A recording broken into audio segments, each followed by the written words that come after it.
Yo, what's up? Happy Friday. Happy Friday. Hope you all having a great week and a great weekend. Start of your weekend. I myself had a good start of my weekend. Today's my day off. Yesterday was my day off as well.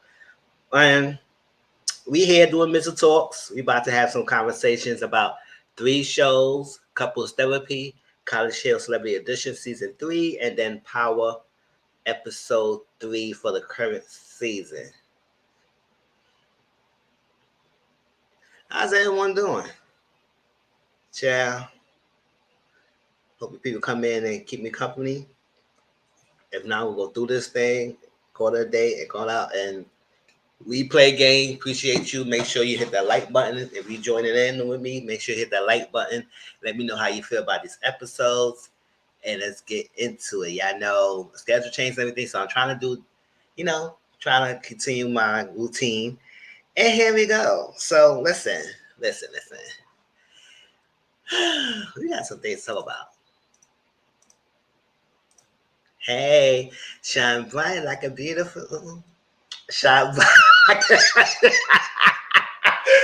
said the whole thing was shine bright like a diamond. You're beautiful like diamonds in the sky.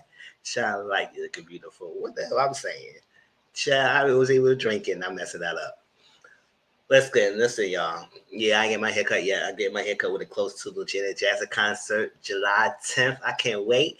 I'm so excited when it's coming. I can't wait to go. So I did have a short set already, but I think I might go to the store try and see an outfit just in case. Give me options. Give me new options. All right, so I guess when people come in, y'all come in and join in, and so then I'm just going to start talking to myself like normal until people come in and let's get into it. All right. So first we're gonna start with couples therapy. We're gonna talk about the last couple.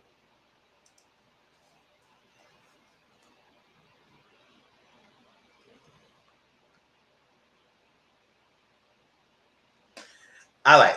So we already did Josh, Lorena, and Aaron. We already did Joey and Lex. We did Ileana and Mitch. And next we're gonna do Alexis and Casimir. And I had to each couple a week at a time. So please go back to my previous videos. And I'm hopefully I can make sure I put couple therapy as a playlist. If not, then it was gonna be part of the Relax Missile thing, Relax with Missile channel. And I talked about the couples there. So we're going to talk about Casimir and Alexis. And it's the last one. If you have not known, Couples Therapy is on Showtime. But if you don't have Showtime, it's on Paramount Plus. If you have the app. And it's really great. It's 4 seasons in. And I watched 4 seasons already. And it's been good. It's makes counselor sessions with a therapist, Dr. Orna. She's a psychoanalyst therapy. And she kind of help you tap into your past and shape your actions to your future and hope you think within yourself and deep because sometimes we relate things and we do things that's in our conscious mind that we don't realize we are doing so while you reflecting on yourself you come to terms about what is happening and then you got to start thinking deeper. And some people, it's maybe scary to think deep and go backwards because, they don't want to deal with it. But obviously, what's happening in the past is resurfacing again in the future. And unconsciously, you don't know what's going on. So, like I said, I love the show. I love the series. I love the conversation, like the techniques that she provides and what she does and the whole process as a therapist of having an advisor that you talk to and having a peer group advisory meeting so y'all can bounce eyes there together. And let's get into it. So even if I go through the couple, I'll probably have to even though you didn't see it, you can still chime in if you have any connections or anything that you could share. That's what I'm about to relate to. All right, so we got Casimir and Alexis. They've been together for 6 years, and their issues is that when they have an argument, like at the moment they're not arguing, but when they have an argument, it just goes to extreme. It doesn't have a middle ground. It don't have a go gradually build up there. It just goes straight to the top. And when that happens, usually something's going on that within the couples that escalate to that point, and y'all don't realize what's going on and how y'all get to that point so quickly. And but we got to some of the background story of why some people blow up like that. But that's that. So when we find out that Alexis dissociates, he dissociates himself of the situation. Like he just not there, present, and he just take himself out of this equation. Like he's just not there. He dissociates.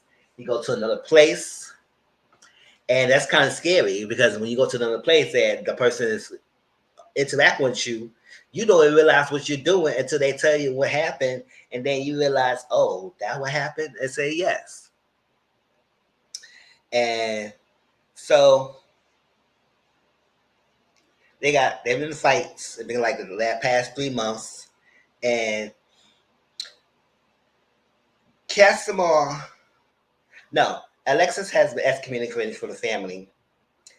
He excommunicated himself for the family because of abuse that he had endured. He at a young age. So because he was not protected and because it happened to him, it's like that, he stopped talking to his family, just cut him straight off. Meanwhile, that's Alexis. Casimir, even though his family does wrong sometimes, Alexis felt like he defends them even though they wronged him. And he don't understand why. Because, he still have a connection with his family, despite what was going on, and build that relationship.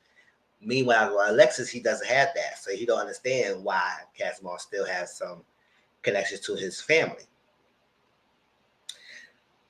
Alexis wanted to hold on to the anger, and Casimir doesn't. And I understand that completely how people does that, because I have a mom who was like that. Mom was like that, and growing up, she would hold on to something that's wronged her and use the anger to fuel her and just guide her actions. They starting already. Starting already. Why? And I'm doing my live. Y'all hear that? That's outside. So when someone holds on to anger and they won't let that go, that's fuel their actions to the point that it's detrimental to the health, to the people around them. It's crazy because it's like you gotta let that go because it's not helping you or anyone in the situation. While you holding on to the anger and realize that's what you need because you can't want to let go what happened to you or heal from that of what's happening to you. So like I said, my mom was doing that. She'd take out her anger sometimes on us and things like that in that nature. I mean, we go now, we're cool, but growing up, when you have that, it's something. So you had to go therapy. You had to heal from yourself. You got to release that anger because when you got yourself in anger, you tend to do things that you regret. That and Casimir doesn't want to hold on to it because saying holding on to it is like a badge of honor. One of the anger is a badge of honor for you to say, "Oh, this is me. I have the right to be so." But it's like it's clutching you.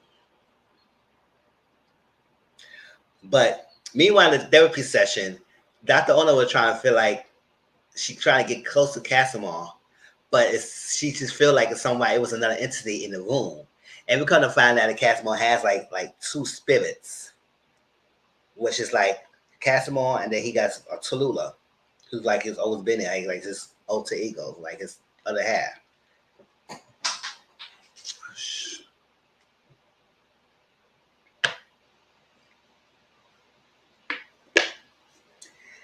So he was like, Casimir explained his childhood about. He said when he was 10 years old, people was calling him Cassie, but his nickname people was calling him Gacy.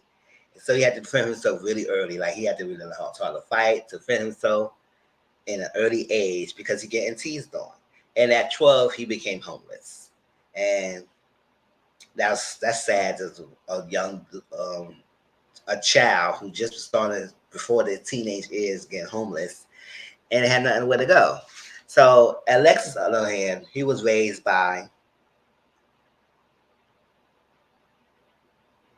with his mom, with his sister. And it's at 9 years old, his mom's uncle husband.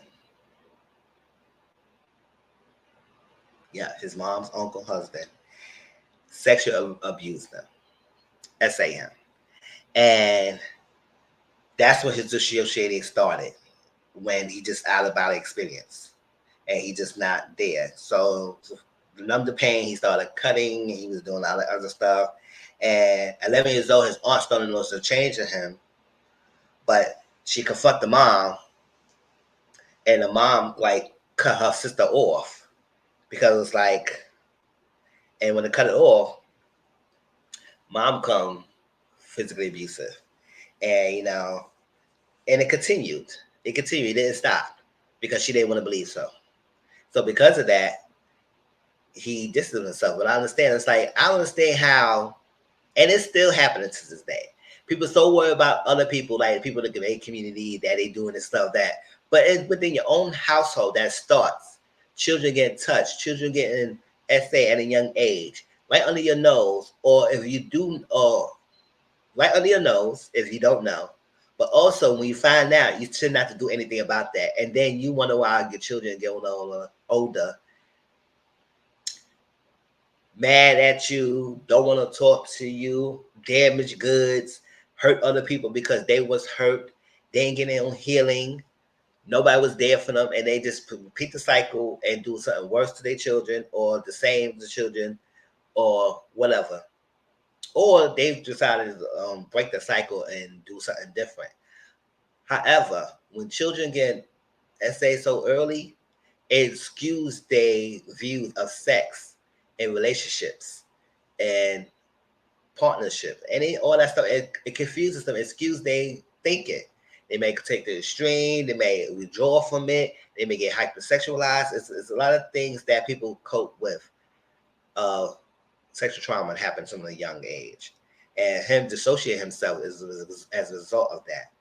And it's sad that children's not protected at home when things like that, because the man or somebody and the money is way more important than welfare of your child. I said, if you had to be that selfish, why have children? Why have children?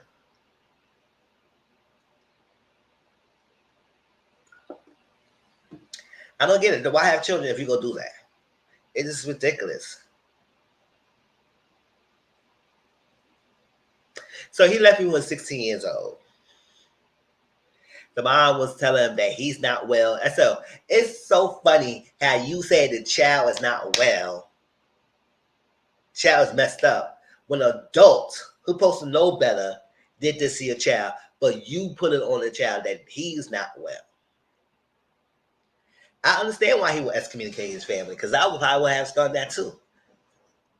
Ain't no help, ain't no use for you.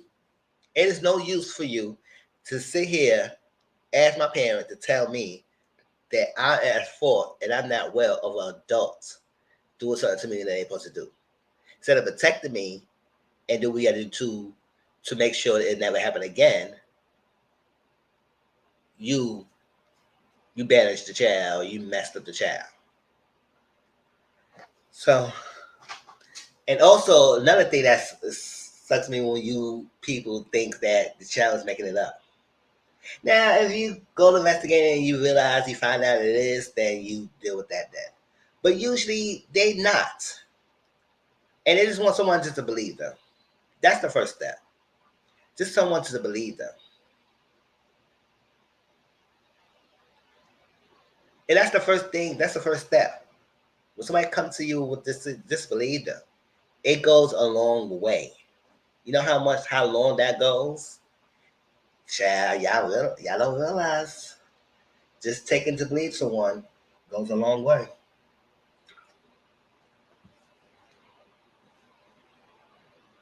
So he took himself out of the turmoil. He didn't want to be there. He took himself out and he escaped the situation. But he may have physically escaped what's happening, but mentally, emotionally, everything is still there. It's still that young boy trapped in that adult body, screaming and fighting and yelling to get this way. Because nobody believed him when he was younger. So I think Casanova wants to write a book. They wanted to write a book together about the trauma during the conversation. And but doing that, Catherine was saying that Alexis get me to him, towards him. And I guess Catherine wanted to write something about the ADHD part of it. And Alexis didn't understand why he didn't put that in there. So he said mean things to him. And he broke Casimir glasses. And I said, what's going on? This is that extreme, that anger, that fuel inside of him to release, to lash onto any disrespect, any hurt.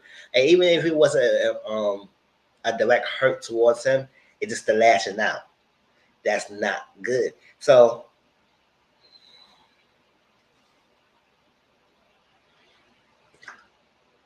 when he got abused, he created this little Alexis, the little boy that's stuck, that's freeing to having a voice.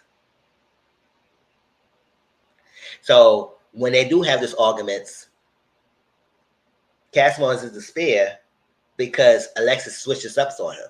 He switches and don't realize what he's doing. So Casimir had to relive the situation and see it in present time when Alexis doesn't realize what's happening and don't remember what's happening. So it's like you do something and then you don't remember what the damage you have done. But I get to tend to remember because I was in the right mind when it's happening. You get to go to another place and do things, and then you can't tell me you can't remember.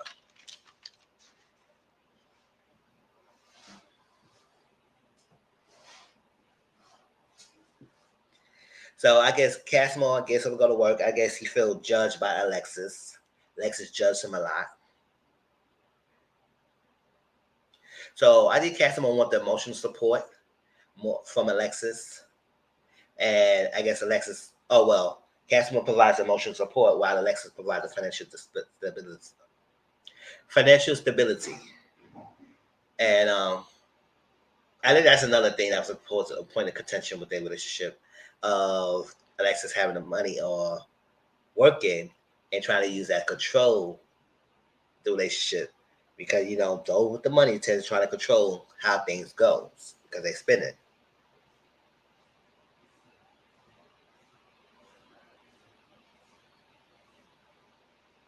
So Casimir would say he was homeless and he was 12 years old. He had a similar situation and he was experienced physical abuse by his own mother. And Casimir want to keep the peace. And he don't want to dwell in the sadness. He don't want to go to the deep end and get sad of things that's happening. And I understand that. Not to dwell on the sadness, want to be happy.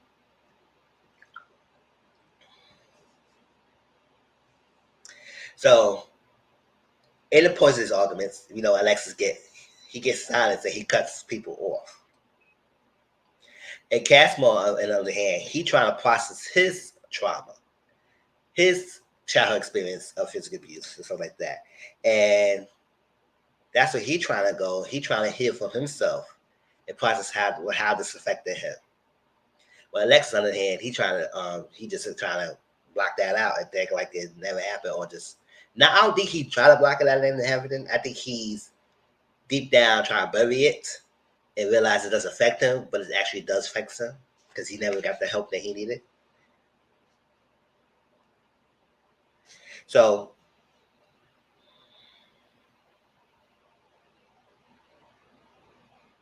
Alexis, he got a feeling, he wanted to get out of his feelings of the anger, but he drinks, so he won't get to the point. So I guess he takes the drinks to numb the anger, whatever it is. But Casimir try to love him after trauma, but I said it's not possible because you can love as much, you can try to love and fix someone as much as possible of their issue, but if they're not willing to do so on themselves and heal from that, that's not gonna work. So much people want to, I could stay with me, I could love you enough to change, I could fix you enough to change, I could work on you, I could be there, I could take away and say, all that's good and sounds great, but what good would that do if that person you're trying to help is not helping themselves? It's like you wasting time. You wasting your own time trying to do as much as possible for this person and not willing to do it. So it's kind of a lost cause, and it's too broken. He's too broken at this moment. And I don't know he wants to fix it. So, most every couple talk about intimacy because that's a major part of the relationship and how intimacy is affected by their conflict. And I guess Cosmo was saying when they beginning, it was like banging consistently, constantly. They were first, and afterward it was constantly, and then it started to die down.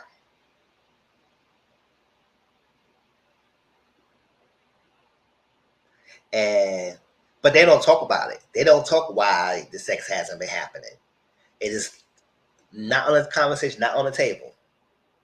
So because of that, I did Casimir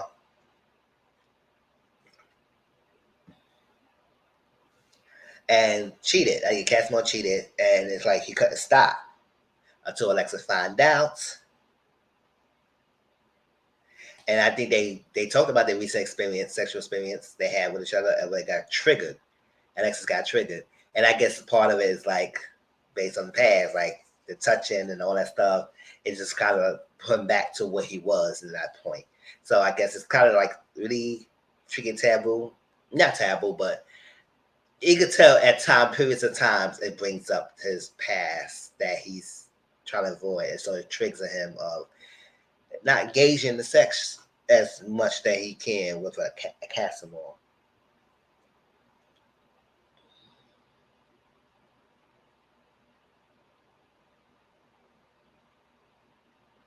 So I guess Alexis at this point think Casimir wants out the relationship because they had a work meeting and just had to stay longer, and he left late and got to go home, go to sleep. But they had an argument. Casimir, Alexis think that Casimir wants out the relationship, but Casimir says,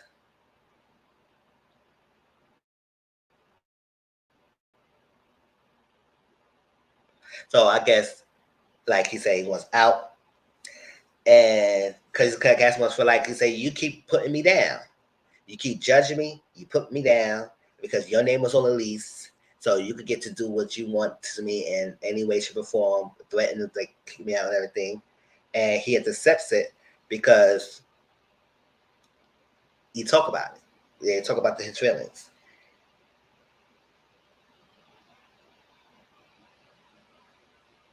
So I guess the power dynamic is changing at this time because I guess at some point Alexis was holding the reins with the money and financial stability that he provided.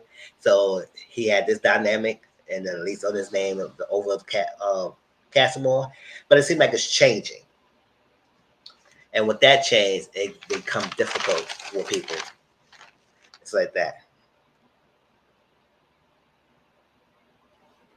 So I guess a family member staying with them at the house, and I guess Lexa felt like he was not the priority, so he started lashing out. And he said he was cooking, no, he was cleaning, and it was like that, and I was like that. He said, "Why are you doing all that for your family member?" I said, "Maybe." And he stick to the extreme that trying to please them or something like that. But I said maybe because it's like when you have people over, you want to have a clean space to have the peace. It's like that. Um, And he said why he don't think he should be cleaning for the family member to be there. Like he said, he didn't know reason why he should be cleaning. And he said, but why it's not important? Why you don't think that? Why you don't think it's not important for him to clean? So he had to insult Casimir about insulting his family. So he kind of stuck his own projections of reality because Alexis don't have a relationship with his family. Casimir does have some relationship with family. So Alexis kind of projecting his kind of like distant relationship that he had with his family onto Casimir and kind of make him feel bad about it by attacking his family because he has a connection because he doesn't have one himself. So it's like that's not gonna work.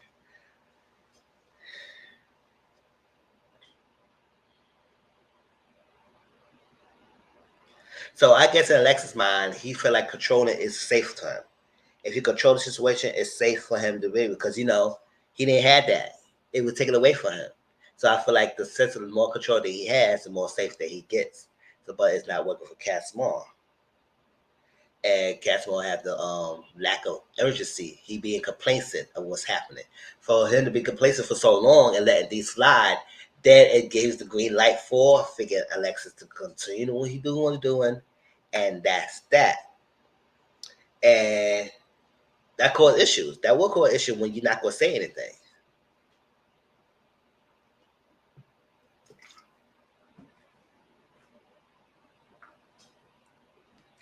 So Cash wants to know how to love the survivor. He wants to love his survivor, someone who's been going through this like that. But Alexis' mind go to me to mistrust because it's like you might Cash might do a night gesture for Alexis and do something good, but he immediately goes to mistrust and to think that something's not right, and he doesn't accept the fit. Just accept the gift that you're given by Casimir and not fight it. It's like ex Alexis wants to fight everything, everything. And let's say sometimes it just accepts. It's just take to accept things what's given to you and let him love you. It's like that. But I feel like the more was this like you have to work on your traumas and work on yourself and heal for yourself. Because if you don't, it is left unhealed, then you will do damage to the person you've been with. Unbeknownst to you or beknownst to you. So that was couples that would pick Casimir and Alexis. That was the last couple of the season 4. And we were done with that. So I hope you enjoyed each one of them. And y'all let me know how y'all feel in the comment section down below of the couple. So we're gonna move on to College Hill.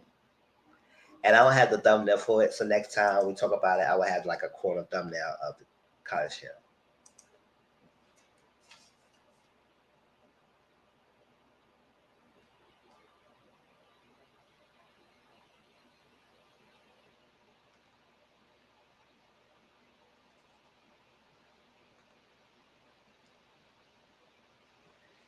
Yeah, did y'all watch that current season of College Hill? So College Hill Celebrity Edition, right? So I reviewed season 1, and I did not review season 2 because I didn't like so many people who was on that cast. So I refused, and I didn't watch that whole season, and I refused to watch it. And then I watched season 3 because it said the cast. I'm interested to see what they giving, and that's that. So we're gonna talk about the first 2 episodes. And I know it's 3 episodes, but we're gonna talk about the first 2. The next time we talk about it will be the next 2 episodes. And it's 6 of them this time. They're gonna be at Xavier University and New Orleans, Louisiana. So Xavier University is a Catholic school. I don't know why they chose that, but it's HBCU college university. So a lot of them have this idea to go to HBCU. Some of them probably didn't go to one. It's like some of them probably went to college, but it wasn't HBCU. It was a PWI, and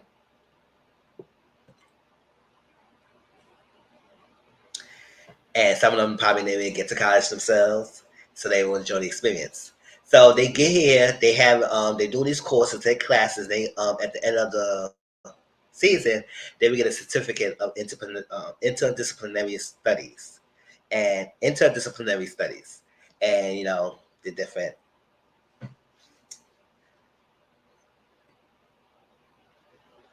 classes they gonna take, and it's great. It's interesting, but it got some things that I do have to say. And hopefully we play game. Y'all appreciate that. Y'all make sure y'all put a comment down below what you think about this, and hit the thumbs up button on my video. I want to continue to push forward. Still, nobody's here, so we're gonna talk about it. All right, so we have Angela White, aka as Black China. We all know her as Black China, but she go by Angela now.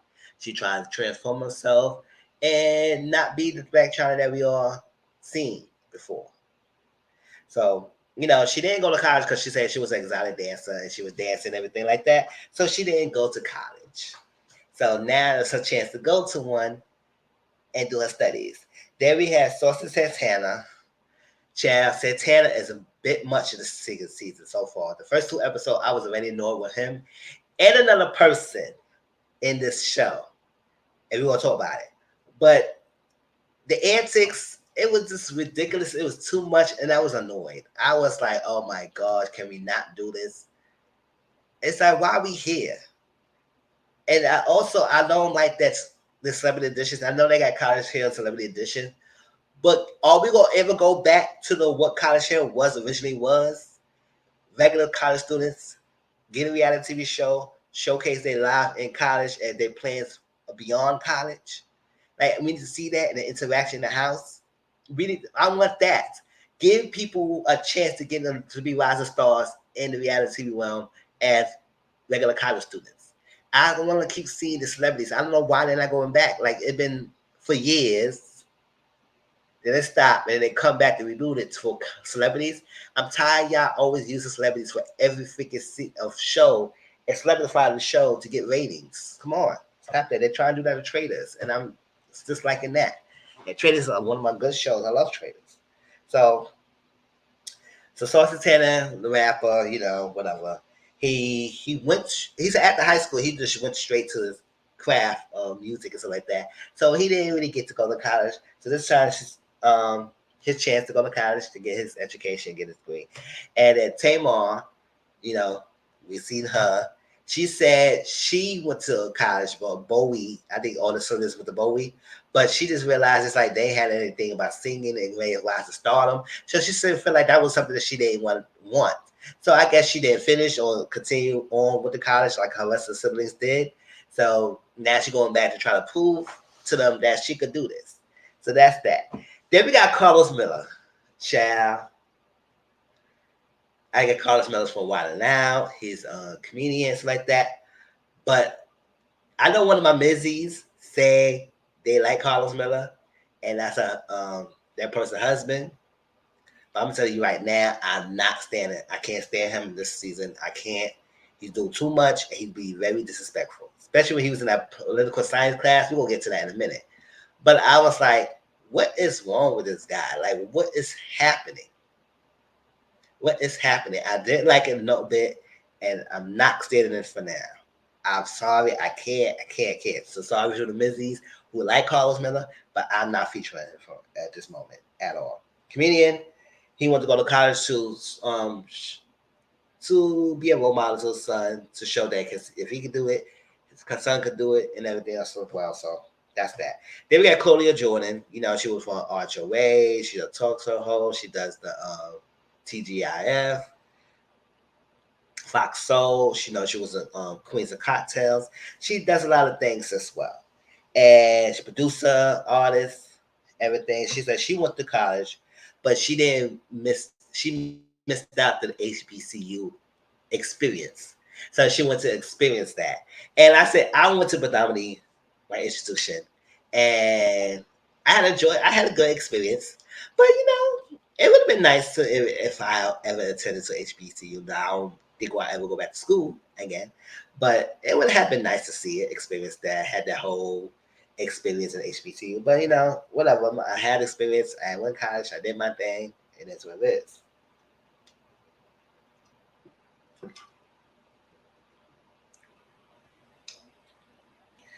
So that's that. So Nick Young, he's a football player. Not football. He's a basketball player, and he said he didn't go to college because he was drafted. Well, he was in college a little bit, but he got left college because he was drafted in the NBA. So he didn't finish. So this is all 6 people. Like I said, the thumbnail has the picture of them. So next time when I do the thing, I will have it here while I review it. All right. So everybody's getting in the house.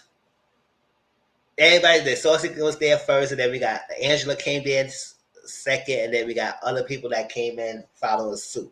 I think I forgot who was third, whatever. But Tamar came last. I know that for a fact. She definitely came last, and I think Carlos came third. I think third, and then Claudia came fifth, and then Nick Young, and then it was Tamar. or whatever, or Claudia and Tamar, whatever. The order doesn't matter. But other than that, it is what it is. Tamar had a staff of people to bring her stuff in bags upstairs, whatever she was staying at. And then Santana bought like nine suitcases, and then he decided that he don't want to take the bags upstairs himself. He not lifting the bags, so somebody go do it. So I said, it wouldn't be me. It wouldn't be me. Now I do it if I want to do it. But I'm not gonna do it because you bring the bags in here and then you gonna expect somebody else to do so. Because that bag was sitting right there. I said, you better, I guess you go sit downstairs because I'm not bringing the bags for you. And who the hell you think you are to think that you gonna bring on these bags and then somebody gonna bring it up for you?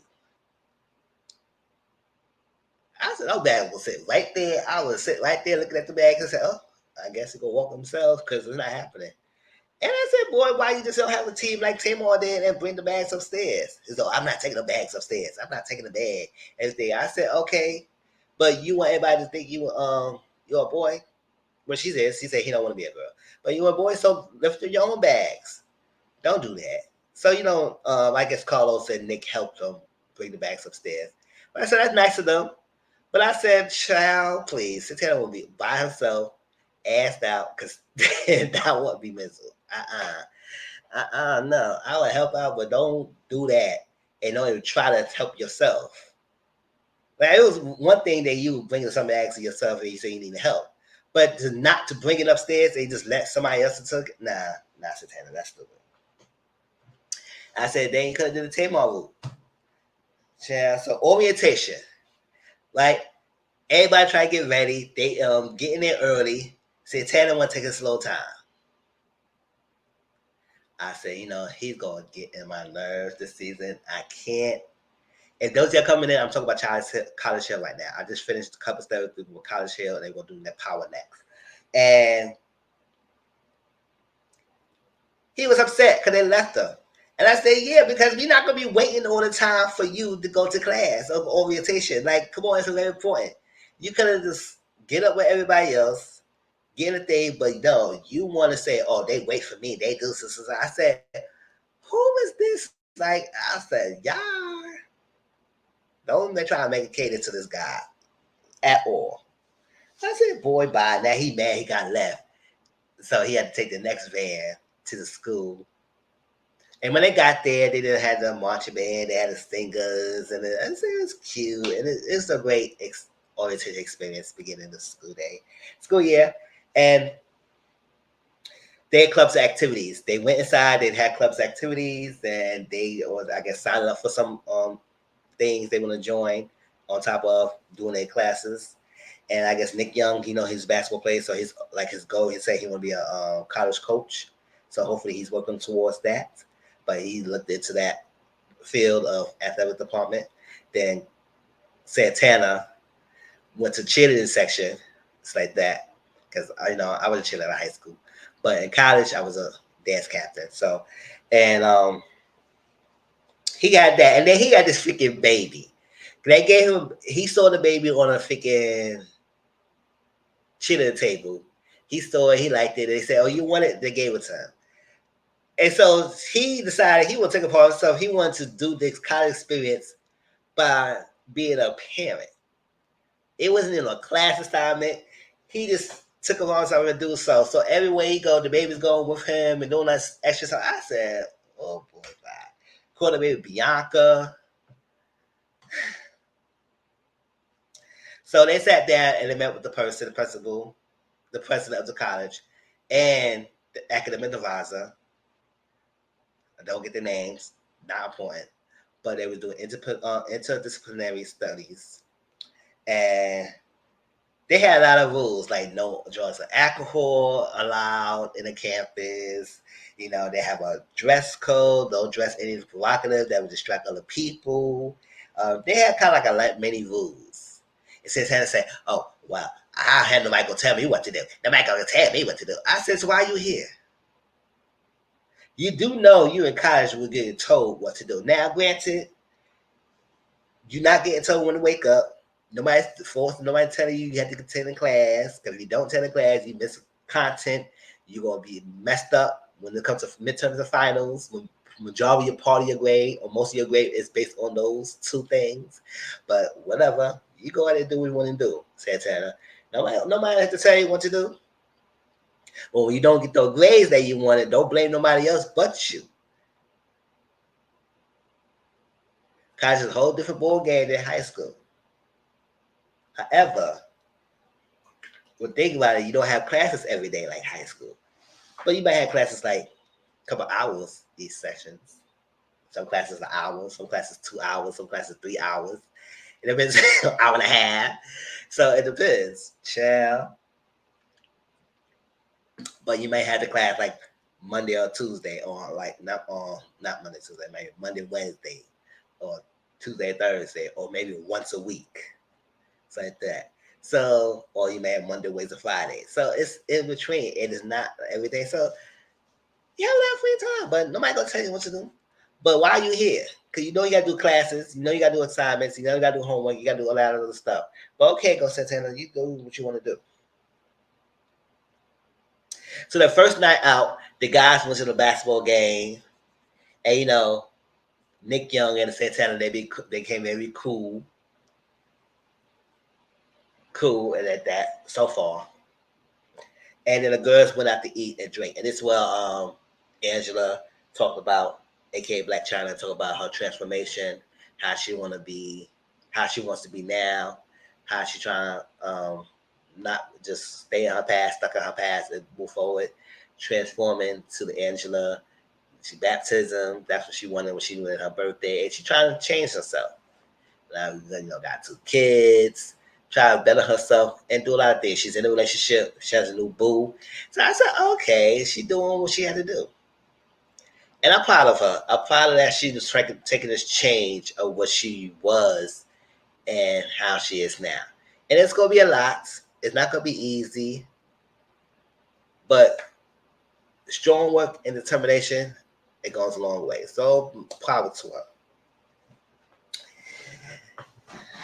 So she said she'd been in 17 months of sobriety. She'd been sober for 17 months. I said, that's good. It's a great accomplishment over a year. That's like a year and a half. And that's great. Her transformation is working so far. And you got to keep at it. And, you know, Tamar was fine. She started crying because she know how to feel. People just want to keep you to what you were and what they see you as and judge you based on what you have. And I realized the transformation, the journey you've coming to better yourself, they don't want to go that. They don't take that journey with you. They will keep reminding you of what you used to be and what they've seen you before. So, you know, when you try and change that, that's different. So they have first day of classes, and one of the classes is philosophy. That Carlos came in there, and I don't know if he was joking or not, but sometimes he try and joke, and it doesn't be funny. He said a white professor at the HBCU. So he's like, oh, I'm out. He's like, oh, I'm sorry, I'm kidding. But I said, so what would you think it wouldn't be one at the HBCU? Like, I understand what's your ignorance coming from. Like, why are we this dense? But whatever. If it was a joke, whatever. It's a bad one. So they talk about the happiness and the meaning of life. So I had a discussion about what's happiness. How you define happiness? Is any level higher than happiness? Like, I had a philosophy class because that was part of my core curriculum I had to take. And I did well, but I remember my professor asked us, how do you feel about philosophy in this class? And I specifically remember, I had to talk to my teacher and my professor at the time, and she was laughing because she said, for someone who didn't really care, because I did say that, I said, I don't care, this is ridiculous, I don't know why I need to learn this, it's too much, the only way I'm here because of the requirement, but other than that, it's why? What's the need? I said that.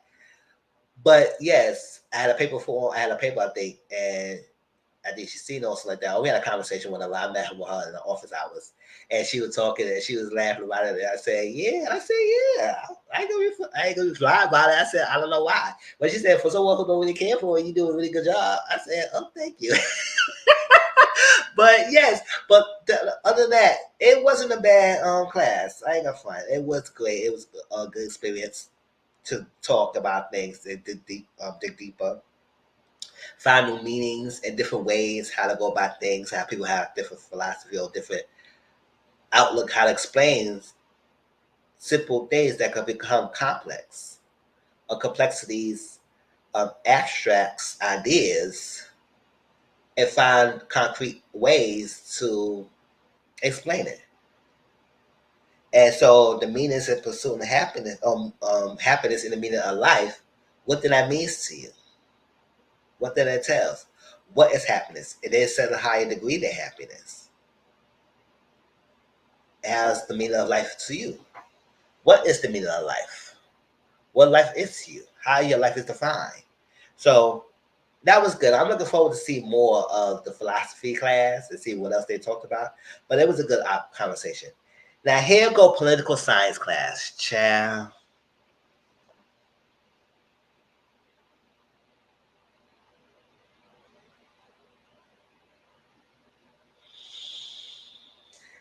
I'm gonna prepare myself because this is the class that I felt like Carlos Miller was doing the most and still doing the most, and I don't see the appeal because based on this show, I'm not like him at all.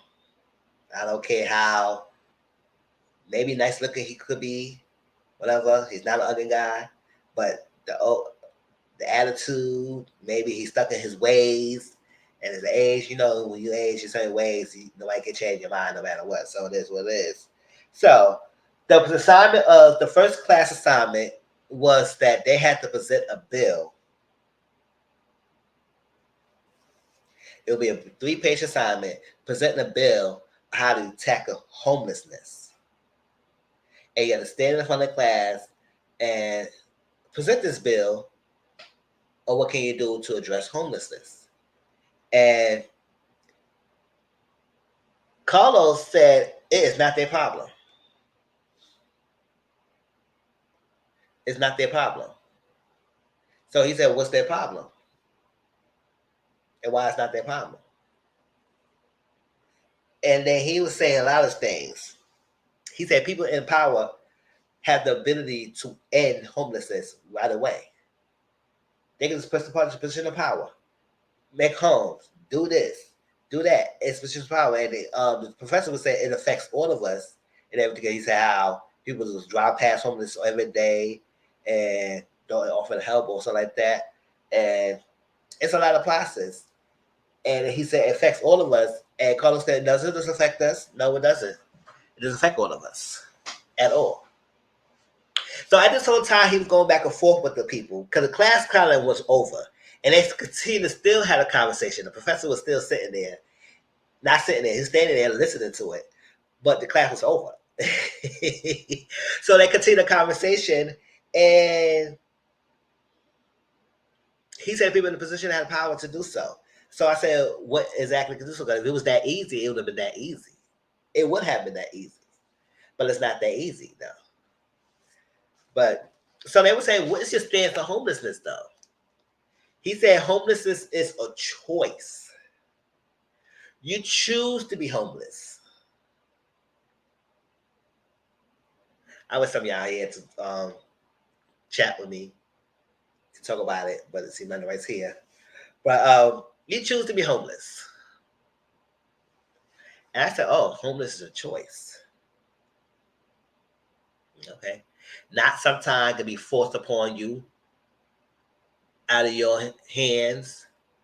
But he said everybody had the ability to do something to change and tackle the homelessness and not be homeless. So what you doing? Then he was going, what you doing? Are you buying homes for the homeless society? You making them things? You said this, you have all this money. And so I said, what is going on? So they're trying to figure out what's his stance on it, why he's so ritual. Now, don't get me wrong. He can have an opposing stance. The problem is he's just being rude. And then when we get back to the political science again, he was extra rude, especially towards Nick Young. And I said, what are we doing here? Why? And why are we so damn rude? But okay, let's move on to that. So then, they was like, we got to get through this assignment. So he don't want to do the bill. He said it's pointless. He don't see no reasons with that. and he just standing still. So which is fine. You can have your stance, but you need to be respectful as well. Shooting at everybody ideas, you thinking you don't want to listen to other people think they feel like you think they gonna try and change your mind. They ain't trying to change your mind. They're trying to understand where they coming from. And they trying to understand you, but you try to be whole headstrong about it. It's ridiculous. So the next class was intro of converged media writing. And basically it's about what's in the media is putting out there of you, the false narratives, and how you go about presenting it a different way or whatever it is. So they had an assignment was the exercise that you had to sit in groups and ask each other what was out there, what stories out there about you that's false, and what's the misconceptions, and then what do you want the world to know? What will your headline will be in other ways, shape, or form. So doing this whole thing, Angela, aka Blac Chyna, she was having a hard time with that because even though she did a transformation to talk about it to the extent to think about the tabloids, the blogs, everything they were saying about her that was not true, is very hurtful. So it took her mind back to those days and to that. And she just couldn't really deal with that. She broke down. She had to leave the classroom. It's very hard. I think it was hard for her to start thinking about it and tap into it and look at that to see, okay, I got to talk about this. And I guess a part of it because she never had a voice. And she would have spoke up for herself at the time when it was happening, they let it be. Then maybe it would have been so difficult. But since she never said anything, now's a chance she wanted to say it. But because she is now had to think about it, it's scary. So it take a while. And like Claudio tried to help her and try to calm her down and try to work with her. But it became very overwhelming for Angela to do this class. But I said, this is even the professor was talking to her. I said, this is a time to get ahead of this. You're not defined by your past. You're not bound by it. So you can move forward from this. Don't let it take you. Take back the power. Take it back. So I guess when she's ready, I think she will have that voice that she needs to push forward. And hopefully she will. And even though, yes, it's hurtful, it's a reminder of what you went through and what they were saying about you, but you yourself could change your destiny. And that's what it is. So she freaked out. So Santana was going to cheerleading practice, and cheerleading practice started at 6:30. He got there at 7:08. I said, listen, see, that's very disrespectful. You are disrespecting people's time, your teammates, your coach. It's like you don't give a damn. And you just act like you don't care. So I said, this is not how it works. Because, yes, and some coaches, like, when you late, you have to do, like, laps, one laps around the courtroom or do some toe touches or something like that. Whatever you have to do. And some of the cases, they would send you home. You come late, you get sent home. Don't bother showing up. Because they say, you're not going to come here and think you will practice when you late. These start at 6:30, no, not 6:01, not 6:05, not 6:45, not 7 o'clock, 6:30. You start class at 6:30 and it ends in like an hour or two. So it's like, boy, you doing the most. And so, he said, well, you come late, you got to run around the court. And he said, oh, I'm not running, I'm going to walk. So he walked the baby. And then he came to class with a skirt on.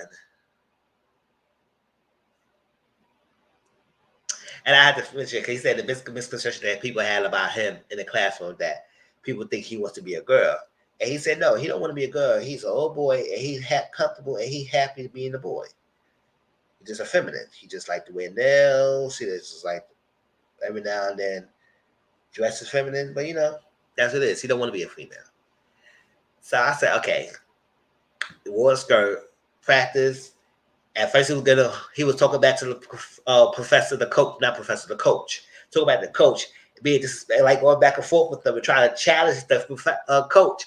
I said, "What is you doing? This is not your freaking thing. If you want to run this, have your own show." But he was doing the most. So after a while, they came together. He did what he had to do. He did his toe jump. He did whatever his jump, the Herky Berkey, what Herky he did, probably did. And he was excited. He was happy. They did a tower. And he always like, oh my God, what's going on? He was freaking out. But he enjoyed himself. He had a good time. But I said, Santana together, he was the most. So Dana had his class. No. They went home. After that, they went home. And they was getting their homework done. They got all sat on the table, started getting their homework done. Right? For the classes. Because they had a reading assignment, they got 3 papers, they had a presentation, all that stuff. They had to do the homework. And Santana couldn't sit down and do the homework. He said, I can't focus on I'm gonna do extra credit. And I said, you can't work on extra credit. Extra credit is not gonna be a replacement of the actual work. So he didn't want to do the homework, and he said, I'm done. I'm going to bed. I said, child, he going to flunk out. If he flunk out, I'm going to laugh. I'm going to laugh because this is ridiculous. So he went to bed. Everybody downstairs studying, trying to get their work done. And he's in the room, right? He called Alexa to turn the lights off. It went off, and it went back on. It kept flickering. And then at all of it, he kept calling, screaming Alexa, and then downstairs hearing them, Alexa! Alexa! Alexa! I said, come on, you doing the most. I think he putting on.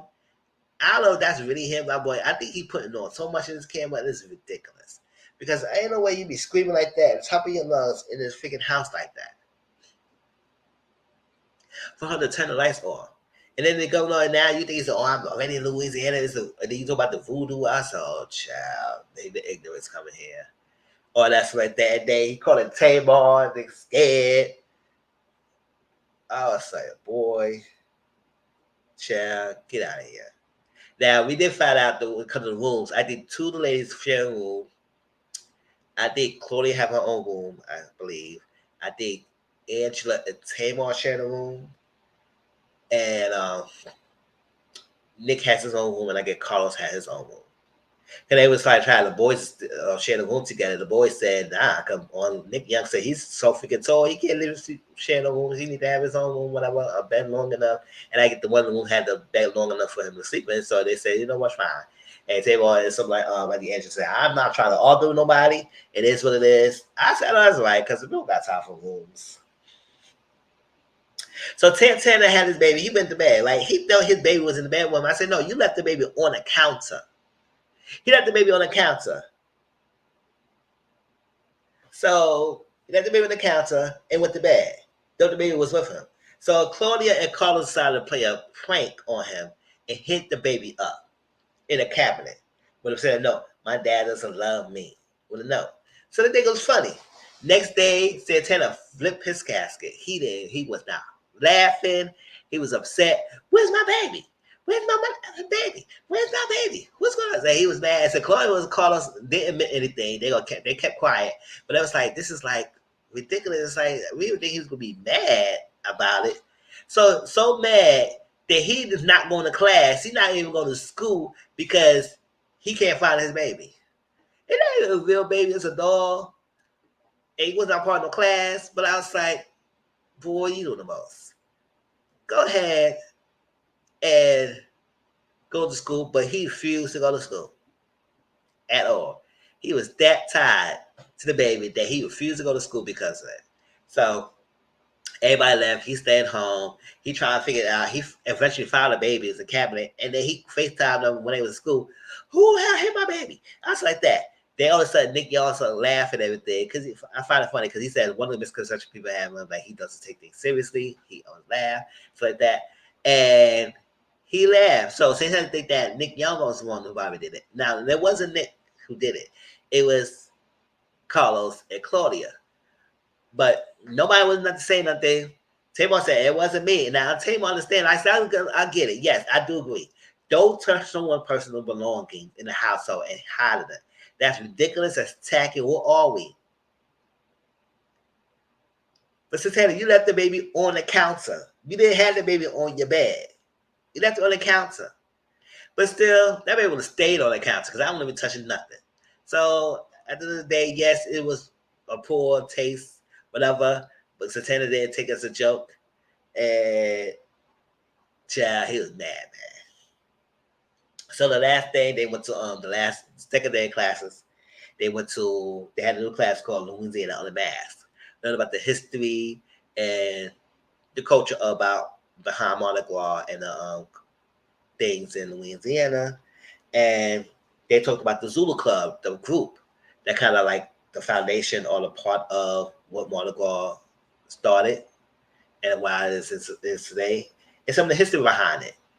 About some of the like counterparts were wear blackface.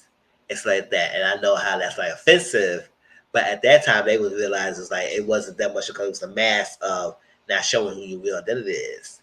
So it was like it's a controversial issue. So they have a midterm where they had to go to a Mardi Gras, the actual Mardi Gras, and do some excitement. They had to take pictures of 5 people, not your selfies, pictures of 5 people. They tell their stories around the Mardi Gras, and that could be part of a big part of your midterm grade.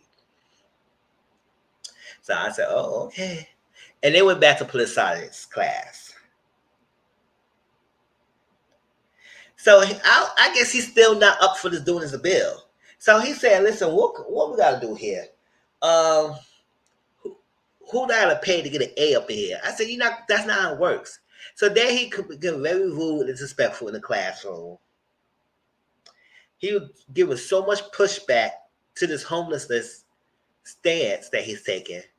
Which I said, like I said, it's fine if you have this stance, but why are you being so rude? Then he kept going back to Nick Young, calling Nick Young, kept calling him dumb. You don't know what's going on. You dumb. It's like that. And his old plays stupid. And I said, but you calling him names, but when he said back to you, you ready to go off and fight. So he getting up. The second time Nick Young said something to defend himself, he getting up, trying to come up and fight. And I said, so you trying to repeat season 2? You trying to do season 2? Emma Rose and Jocelyn fighting? You try to do that? Try to buck up to Nick Young? I said, boy, sit your behind that. You too old to be popping up and trying to fight someone so quickly. So the professor wanted to tell him, it's like, wait it in. You have to wait it in. You can't be doing all that stuff in the classroom. And after the professor inspired me, and next time I said, he was got kicked out of my classroom. That was disrespectful. Sure. You can have your rebuttal. It is fine to create the debate. But why are you being so nasty and rude about it? It's like you think everybody jumping on your boat. It's like because they don't have to share views with you. But don't get mad when they don't have to share views with you. They not getting mad with you. Just be respectful. And then you gonna say you don't have to be respectful when if you have an opinion about it, you don't have to be respectful about it. I said, yes, you do. Because you want somebody to respect you, right? Or whatever. Like I said, I don't lock with Carlos in this season so far, and I'm really not stand Santa and his antics as well. But we'll see how this stays with the baby going on and Claudia, because Santana and Claudia have some issues with each other. So how that goes. But that was kind of chill. I will continue to review it. It was okay, but hopefully next time more people come and then talk, chat with me. If not, I might not be doing lives anymore like that. I might just do pre-recorded and see what's happening. All right, let's get to power.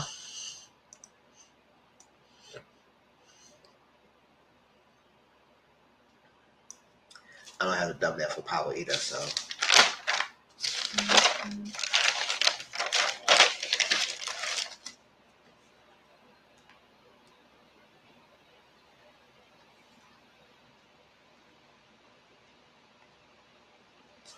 Yeah.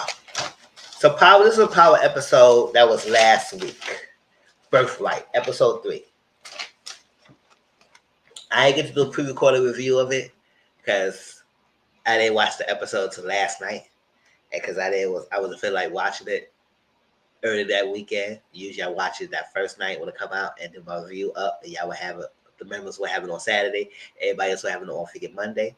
And so I'm trying to see if I can get back to it this week, but we'll see how that goes.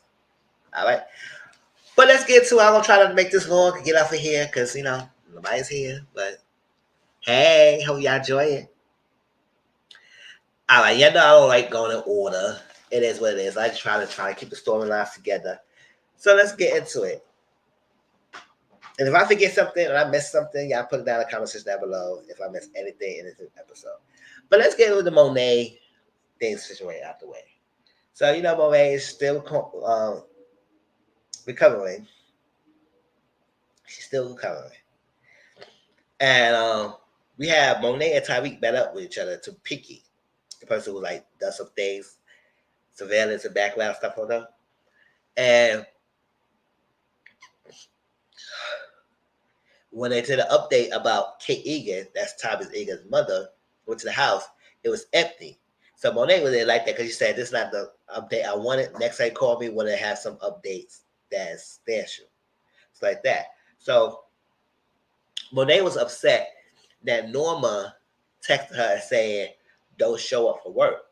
Because, last time Monet passed out and also kind of messed up the operation that was happening, the deal. So say don't need her. So she freaking out, she flipping out, everything. She said, "What's going on?" So because Obi was not answering, because Obi got arrested. Obi was not technically arrested. He was, but he was sent to prison. But he was officially arrested, according to Detective Carter. He could walk away when he wants to, but Detective Carter is like ruthless kind of person. So he's not responding. So Norma texted the kids and say, "Y'all need to pick up the slack right now, because Obi's not responding and he needs to get to work." So they had to go and do what we had to do, Norma says. So Monet talked to her sister Janet, that's Golden Books, Maya. And I think Monet, Janet is leaving because she said Monet is doing better now and the kids is good. So she's out good. She's good. She can go back home. And Monet realized that her kids might be lying to her. And she said, "I always tell them to protect the family at any cost, but I don't think they will use that against me." But she said, "Girl, this is kids. You don't think they gonna lie to their teenagers and stuff like that? They probably grown now. You think they're lying? They're like early 20s, like that. They're gonna lie." And that's that. So Monet asked Diana about Kate Egan, right? And she said, "So what Tyreek called tell you that he talked to you about? Well, Tyreek called talked to you that he told you about Kate Egan?" And she said, "No, but he talked to me, but he never mentioned anything about Kate Egan." Now, while she was saying that, she was fidgeting with her fingers like this. And that's a tick that Diana has. Like she was nervous or she about to tell lies like that. So Monet had a flashback when she was young, when she had the kids preparing the products in the bag. I said, "Dad, you had these kids exposed to this that young. Now we didn't know she did that." So it's not a surprise that we really know she had her kids involved way at an early age in this game. But to really have the bag stuff, so she was saying, "Whatever y'all do, y'all in school, you don't let nobody know what's going on in this house. You have to say whatever you can to protect the secrecy and the privacy of our home and the family." So what you got to do? So they have baby Drew and baby Diana, and it was like, "So what you gonna say?" I was what,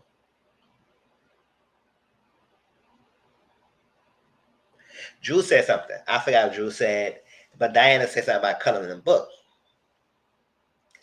And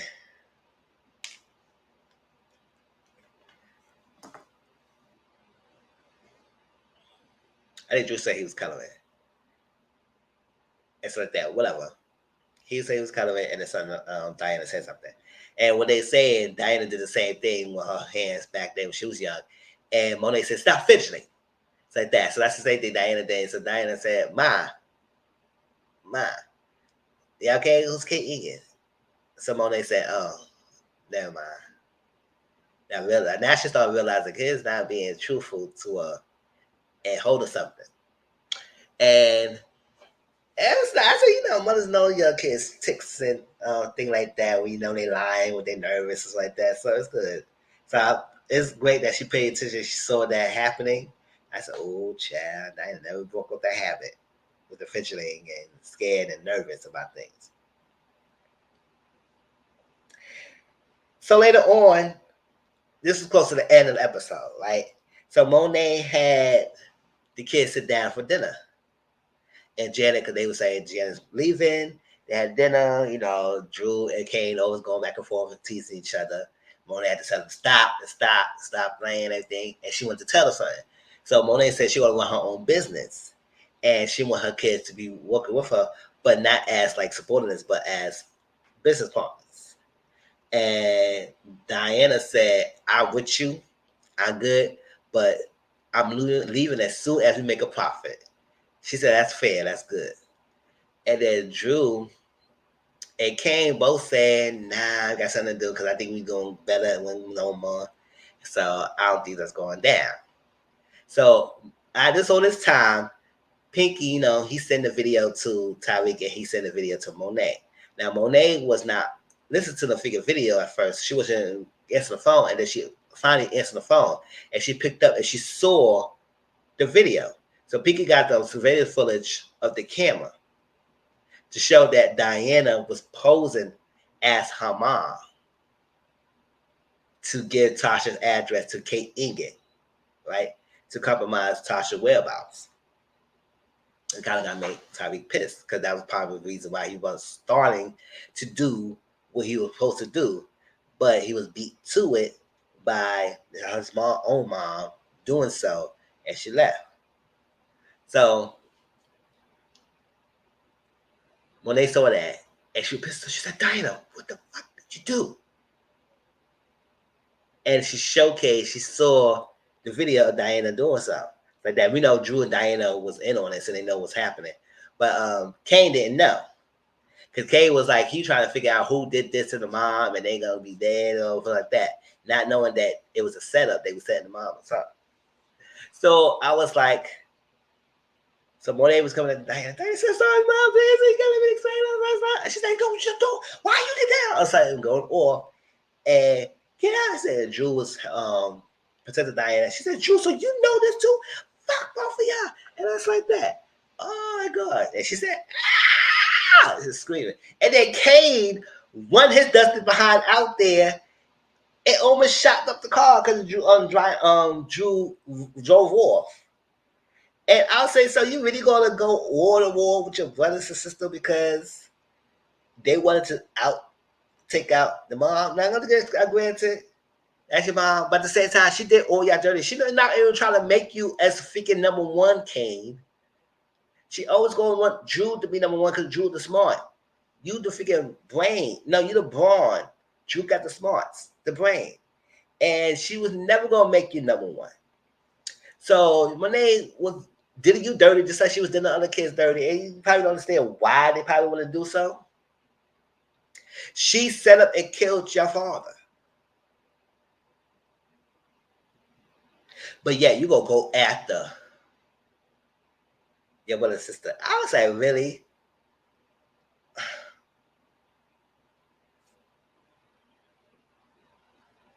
I can't with that. I said, you really gonna go that hard like that? And then next week, he go full force to go after his brother and sister and allow them for the sake of Monet.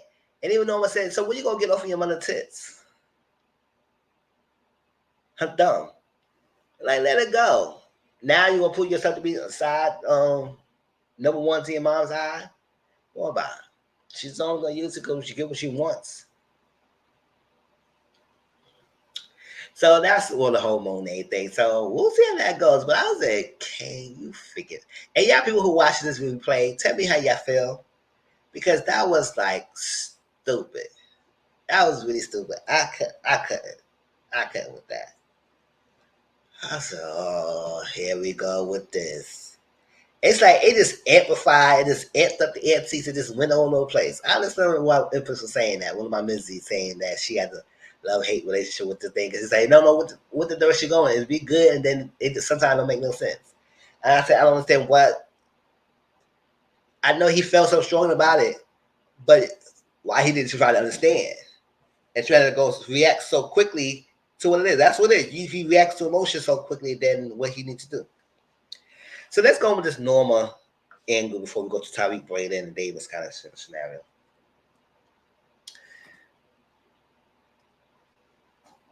Norma had been trying to reach Obi. Obi's not responding. So they had the kids to go figure out what's going on, what's happening, right? Obi, on the other hand, was detained by Detective Carter.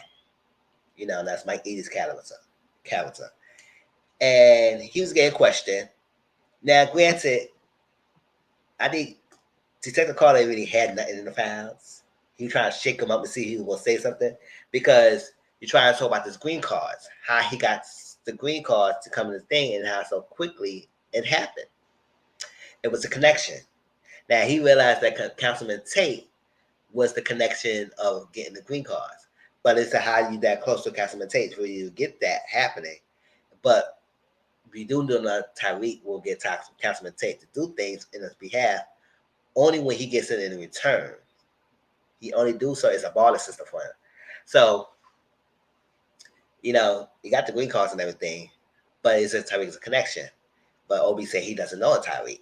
So he said, oh, I got some pictures that show that you connected him. Now, granted, he threw away the file because it was nothing there. He was trying to bluff to see he would speak, but Obi stood strong. He said he wanted his phone call. So God said, okay, you get your phone call, watch your back, I'll come after you, and you're good to go. So he got his phone call, and he called his brother. What's his name? Kenny. Obi called his brother Kenny. Whatever. Kenny, Kenny, whatever. Called his brother Kenny, and Drew was there. And he was saying, if anybody come in the house, you don't know anything, something like that, I'll come home very soon. Do not answer the phone, no door, nothing like that. He said, cool. But he said, somebody's already there. He said, who was that? Drew. So he said, put on the phone. So he told Drew, he said, why are you in my house? He said, hey, Norman came and said me, I was like that, looking for you, and you've been MIA, so what's happening? So he told him that he's at the precinct and you need to go come get him. But he don't mention the word, don't say nothing, and it's what is happening. So don't tell his brother exactly what's going on. So he hang up. He said, fine, cool. And then his brother Kenny told Drew about the green cards. So Drew says, mind where you came from? And how you got in, something like that? So it's a question. I don't know if he told me. He probably did tell him, something like that. But when Drew went to get the precinct, he couldn't get freaking OB out. So Drew called Davis to ask him to see if he could come down there. You know, Davis is tied up because he said his license is temporarily suspended. So he can't really practice anything right now. He can still try to do him with the clients that he still has. However, it's still not good because now Davis' clients is jumping ship. One of them clients jumped ship because it's like, you don't got your license, you can't represent me. Even though he had Perla next to him who could be able to do so, but the client still wasn't satisfied. So now Perla got to trying to see if she could call her other connections that Davis had and see they don't jump ship just like this person did. And so, okay. So Drew called Davis. And Davis said, oh, I'm tied up. I don't know if they're going to help you or something like that. But he said, why are you in there for? And they explained something. So he said, I have a perfect person to come down there to get him out, which is Perla. Perla's going on there. And Perla got him out, and she was threatening to call us a news article that y'all targeting this immigrant that's right in the country, and, you know, that's not good. So that's that. So Drew, Obi asked Drew not to say anything, keep this between us, because Detective Carter thinks that Obi runs the drug operation, not Norma. So he doesn't know anything about Norma, so he will keep that quiet. So Drew said, cool. But, you know, Drew wants to be number 2, though. He wants to be second command. And he is trying to do what he can to take that step. So they got to over there. And this is why I said this Norma thing is pissing me off too. Because I'm gonna get to that in a minute. So Norma is doing her normal thing, pour her a drink, be threatening that she was trying to be, and said, "Oh, you not answer your call. What was happening?" Obi lies that he said he was held up by ICE and detained him and everything, and it's questioning him, and they released him later on, and Drew came and got him. She said, "What's up? 24 hours." That's that. I said, "Ooh." So she asked Drew, "Is that true?" Drew said something there, but Drew also mentioned about the green cards and how just like that. So Obi said, "What you doing?" So it's like Drew kind of blew up Obi's spot in some way, shape, or form. And no one's not happy. So he said, "Oh, so you just started slacking up a lot lately. You just started slacking." Okay. Start slacking, do what you gotta do, and whatnot. Mm-mm. You can't be, you lose a lot of focus. He's like, always been your focus, always been there, and everything. So she did all that, and then she unalived him, just stabbed him in the neck. So I said, "Oh, really?" So just kill Obi just like that. Second hand command just off them of the show, and that's that. So clean it up, and now Obi's not there anymore. We don't have Obi. That's sad. That's just sad. So later on, Kane asks Norma, no, before we get that, yeah, Kane asks Norma about something. So why you not letting Monet work? So she said, "Why are you asking me this question? So are you tired of being under your mother tits?" Like I paraphrase it, but that's not how she said it. But she said basically, it was like, "Listen, you're coming around down with my mommy dearest, or you doing something for your own self, or you just coming on behalf of her." It's because of why are you all speaking for her? So they was chit-chatting and talking everything. And then they had a moment of like a silent sexual chemistry with each other. And they went to freak right in there until Effie came in there. Now we're gonna get the minute how Effie came in there. But we talk about the Tariq thing. So and then broke them up. And then later on, Norman had a conversation with Davis. They were trying to get something because we're gonna talk about why Davis got there and try to tell him that he could clean things up for her for the right price. Davis don't do anything for free. He do it for the price. If I do something for you, you gotta do something for me. That's a barter system that he has. And she said, "Oh, rain check, but I don't have to find you." I said, "Cool," because she said he cleared things up that it won't put no traces back to what was happening with the green cards and stuff like that. So, and not get her tied up. So that's that. And then Kane came back to that house where Norma was by herself. Right? And then Kane said, "I know what I want." And they got together and they started freaking. And this I don't like. I said, "Why?" I said, "You supposed to be this hardcore boss chick who don't take no itch from no one and deal with someone quickly as possible. It's their threat to your operation. Any means necessary." But last week you were soft on Kane when Kane defied your orders and did something out of the normal that he's not supposed to be doing and took a big gamble without Norma's permission. That's a result of punishment, right? But he got choked up and then she let him go, let him get not choked up and didn't do any cutting, no slice his face to threaten him, warn him, nothing like that. And I said, "You're not supposed to take anything less than what you is. So if you disrespect me, you get punished." So for the sit here from that episode, for them to almost freaked until they actually freaked.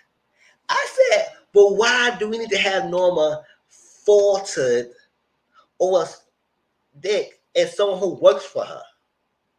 I don't get that. That was stupid. That's stupid to me, and I don't like that. I said I don't want that to happen because it's like usually that never happens. The powerful woman falters for Dick.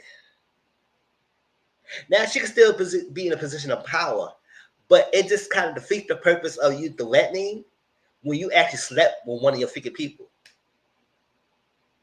And how easy that happen? Like I don't understand. Like don't get me wrong, Kane is a nice, good-looking guy in real life, but the show.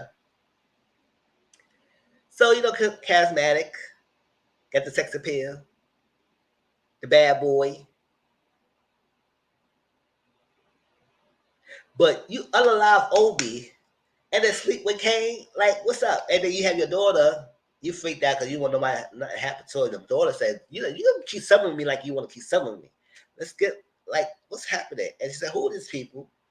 And I was like, I don't like none of that because it's like it kind of weakened her stance in the show by sleeping with Kane. Like, if she was horny, she could have had some service with somebody else. She could hide the freak her licking, thinking, eat the box. But not Kane. That's stupid. I didn't like that direction. I said, where they going with this? Norma and Kane, what they doing with this? All right. And then now Kane is on a roll path, trying to go after his brother and sister, kind of unalive them. Why? What the hell is going on? What Kane's goal is? So, let's get to this whole thing with Tariq, Brayden, Davis, Effie, all this extra stuff, right?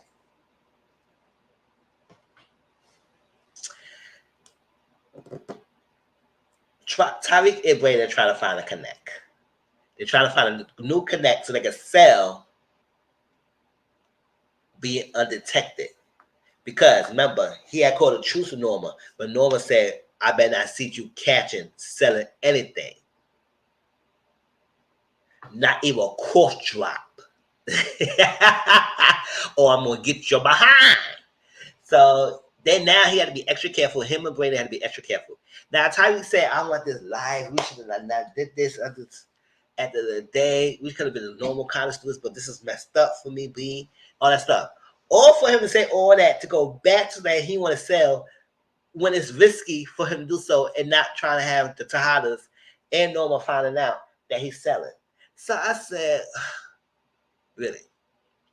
So to help get money, he had to get the flashy card that he gave. What was his name? The guy, I forgot his name, who got the card because he got from the bet. So kind of that's that. And then Brayden had this like sporty car, and they sold it.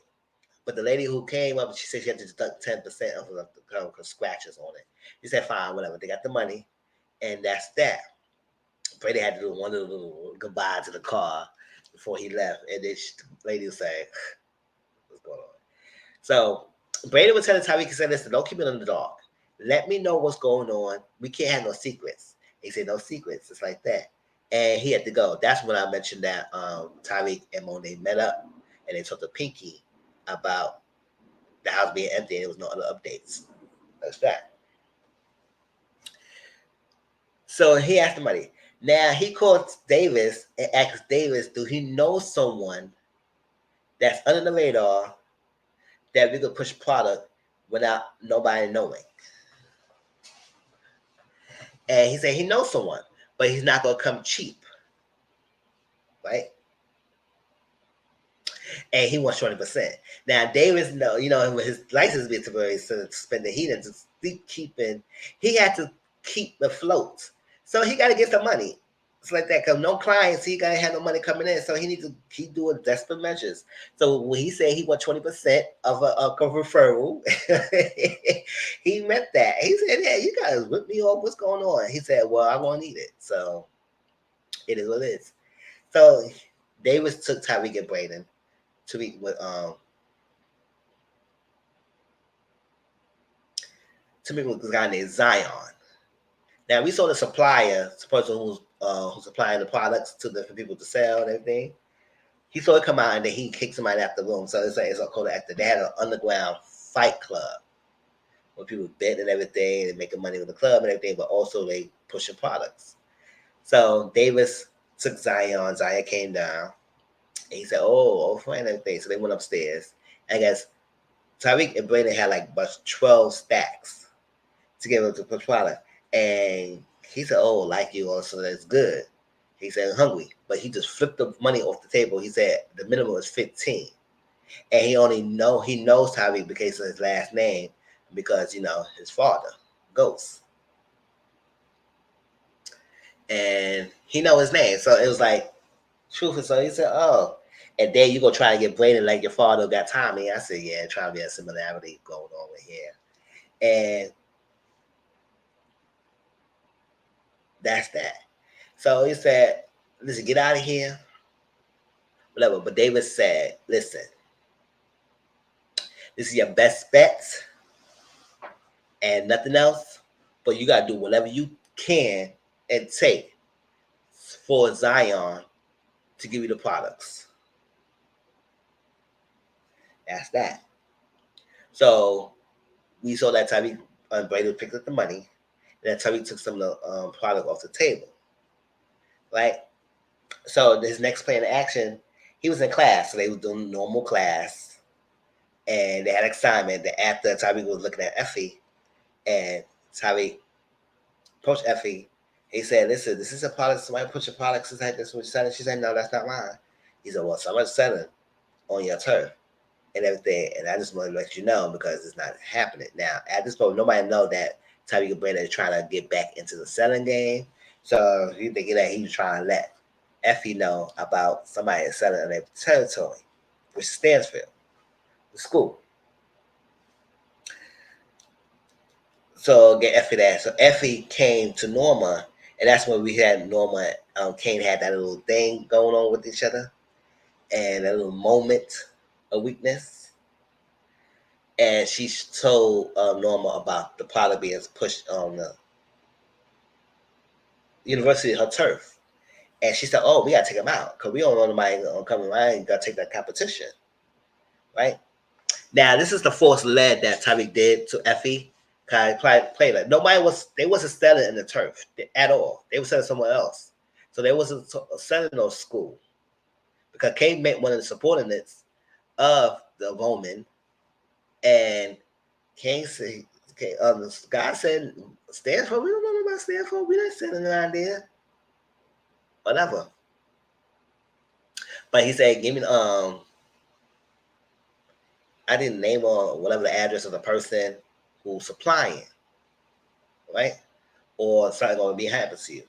So I guess he got what he got. He got the information. And I said, "Oh." So Norman said we gotta take the person out.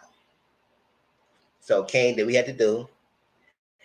He got his couple people. He found out what the person's at supplying the product at, the starting point.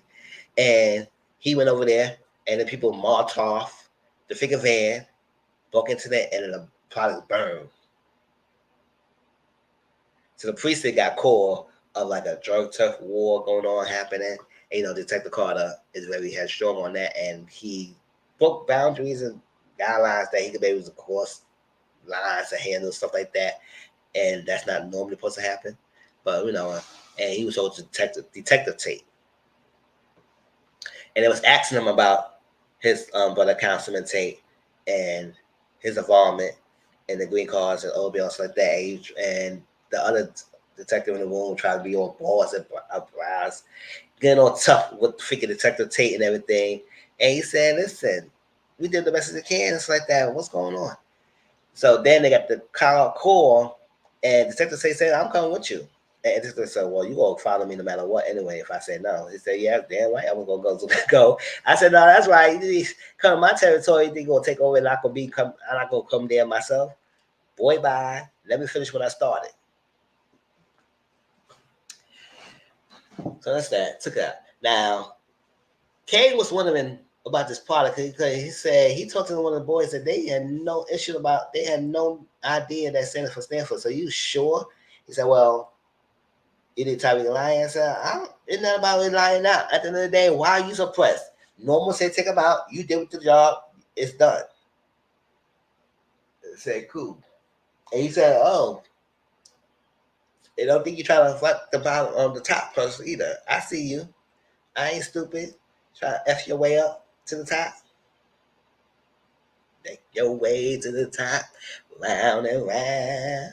Round and round. Round and round. Round and round. That's all right.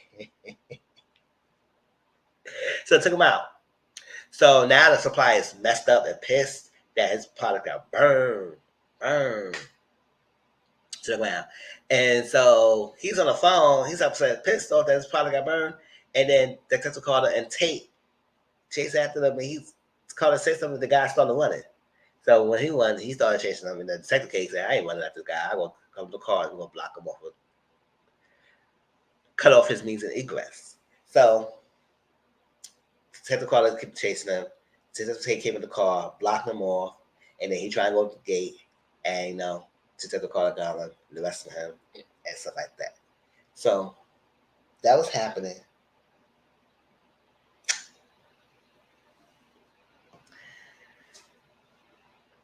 So that was that.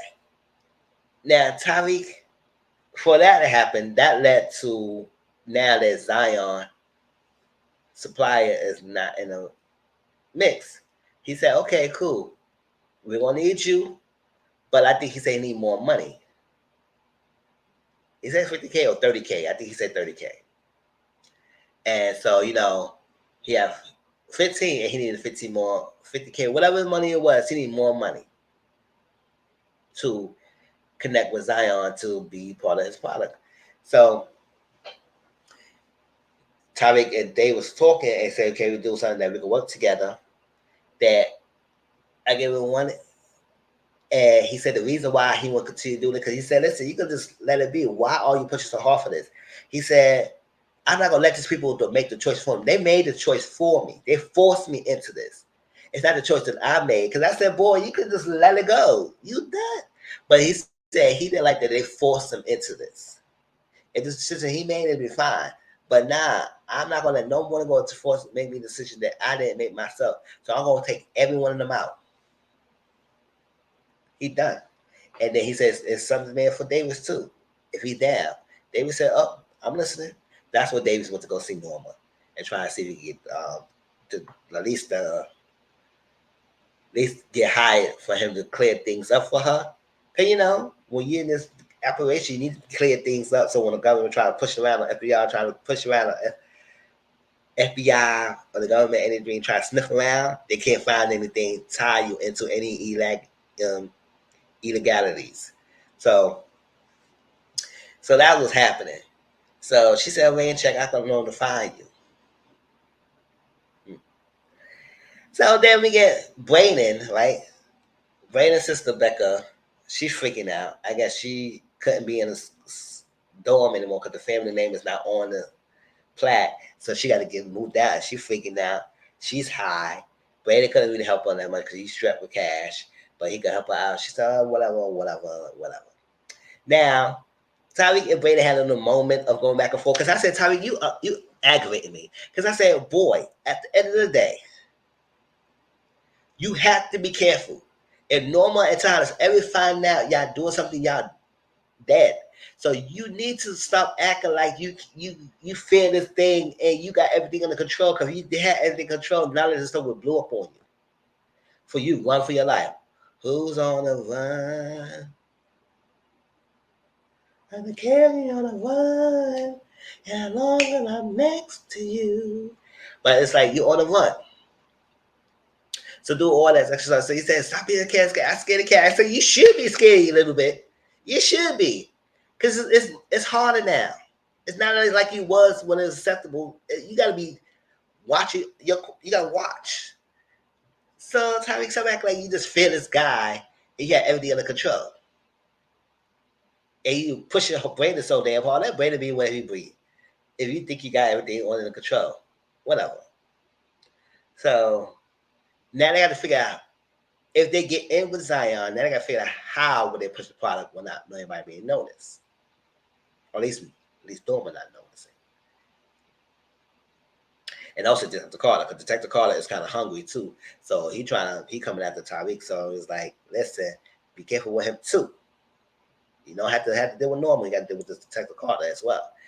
And he said, yeah, I figured that. So like that. So Brayden is smitten by this girl. Now, I forgot her name, the singer of the group with Kiki and this guy. But I'm going to call her Ebony for the time being. And that's her name. If it's not, y'all let me know who her name is. So Ebony is a singer. You know, she was Brayden was smitten with her last week. I said, what was going on with this Brayden and this girl? Like, what are they trying to make us see with the connection going on with these two? So, you know, she sings really well, but then she's sniffing behind stage. I said, come on now, they're going to mess with your voice. You don't want to do this, girls. Don't stop it. Stop it. Why?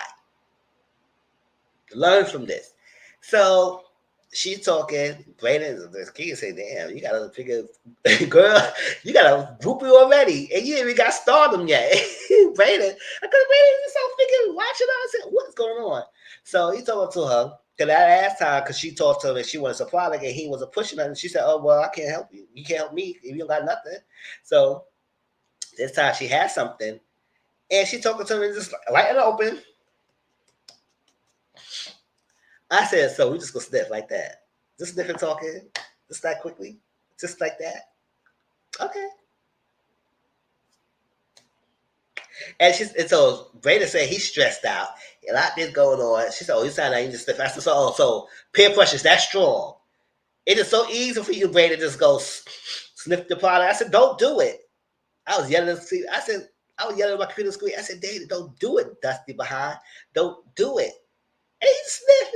I said, some, what, you going to get hooked with the products now? You better not.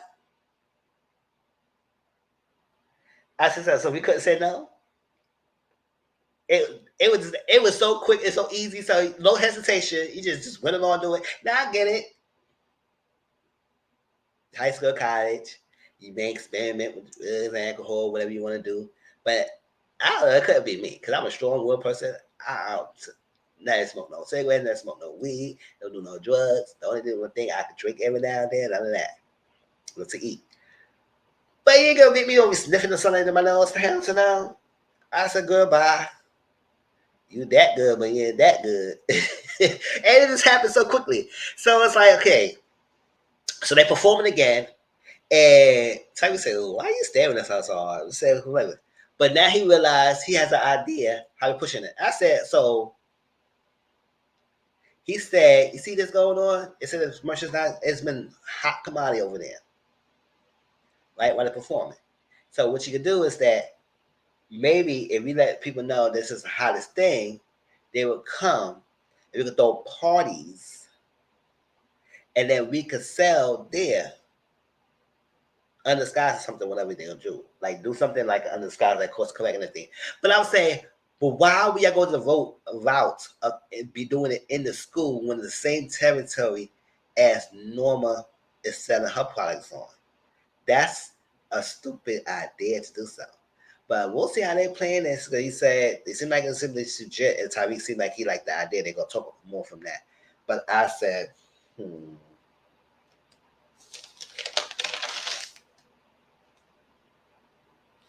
All right. But that was Power, y'all. I will do the next episode, and I won't be taking this long next time. So appreciate that. Please like, comment, subscribe to my channel if you're new. Hit that like button. Thumbs up this video. Replay game. Appreciate you. I've been talking to myself throughout this video. I know people was coming in and out seeing me, but I would love to see somebody come in and chat. But you know, it is what it is. So I appreciate y'all. I love y'all. And I'll talk to y'all later. Peace out.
All right. Talk to you later. Peace out.